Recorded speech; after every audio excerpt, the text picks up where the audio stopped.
What were those fantasies? What were they? Yes.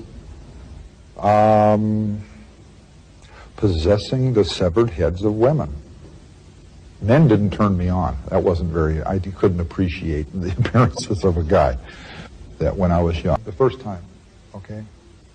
The two girls were killed around 6 p.m. By 11 the next morning, they are both completely gone out of my life, physically. All right? That's not even 24 hours. The third murder, which is the second incident, okay? I'm in the middle of trying to get my record sealed, right? Thursday night, I killed her. I took off Friday. I didn't go to work. I called in sick, took CTO, all right? Dismembered her body, got rid of her body, but kept her head in her hands because they're identifiable. They're highly identifiable.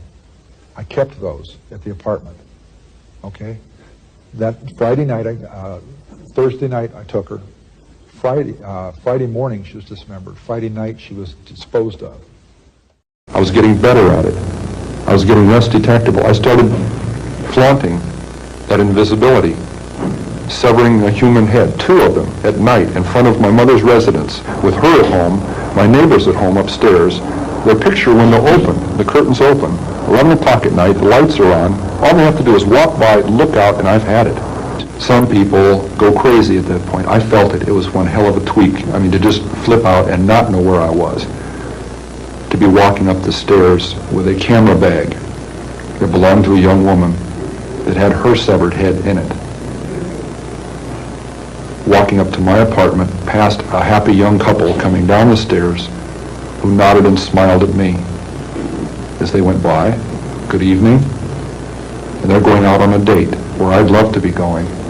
And I'm aware of both of these realities, and the distance between those two is so dramatic, so amazing, so violent. So how come they get in a car with somebody at that time? She judged me not.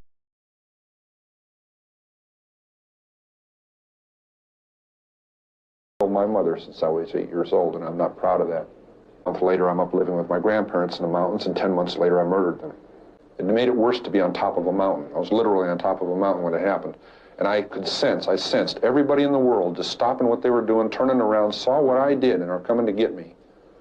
And I knew I was paranoid at that moment. I knew anybody that came up there and gave me a funny look or a fishy eye or quizzical look, I'd have blown their brains out thinking they were coming to get me. And if it had been in a city, I would have been a mass murderer at age 15.